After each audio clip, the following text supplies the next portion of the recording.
नमस्कार, आप देख रहे हैं N24 न्यूज गुजरात। सूरत शहर में कपड़े के व्यापारी के साथ लाखों की धोखाधड़ी करने वाले कपड़े के दलाल को गिरफ्तार करती इको सेल क्राइम ब्रांच सूरत शहर।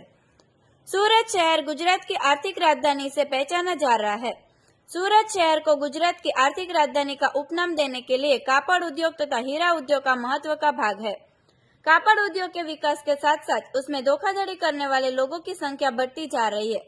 व्यापारियों मुक्त तरीके से कोई भी प्रकार के ऐसे झूठे जोखिम बगैर अपना व्यापार अच्छे तरीके से कर सके, इसके लिए सूरत शहर के पुलिस कमिश्नर श्री अनुपम सिंह गहलोत साहब ने शहर विस्तार में व्यापार करते व्यापारियों के साथ हो रही धोखाधड़ी पर अंकुश ला सके, इसके लिए इको सेल द्वारा टीम बनाकर असरकारक कार्रवाई की गई है, जिसके आधार पर अरजदार की अर्जी अंतर्गत जांच करके अपराध दर्ज करने की मंजूरी लेकर डीसीबी पुलिस स्टेशन भारतीय न्याय संहिता की कलम 316(5), 318(2), 54 मुजब अपराध रजिस्टर किया गया था।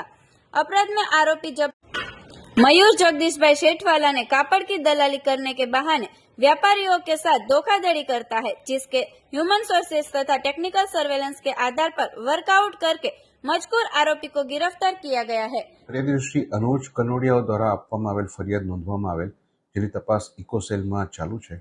આ તપાસની હકીકત એવી છે કે અનુજ કનોડિયા પોતે કપડાના વ્યાપાર સાથે સંકળાયેલા છે અને માર્કેટમાં તેઓ અલગ અલગ વેપારીને પોતાનો માલ વેચાણથી આપે છે।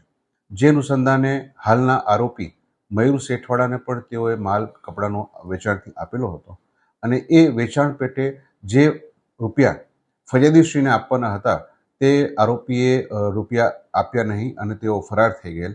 જે અનુસંધાને ફરિયાદીની તપાસ ઇકોસેલમાં ચાલુ હતી।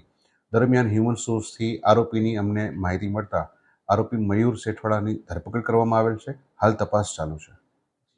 देखते रहिए N24 न्यूज गुजरात, सिर्फ हम तक ही नहीं सब तक।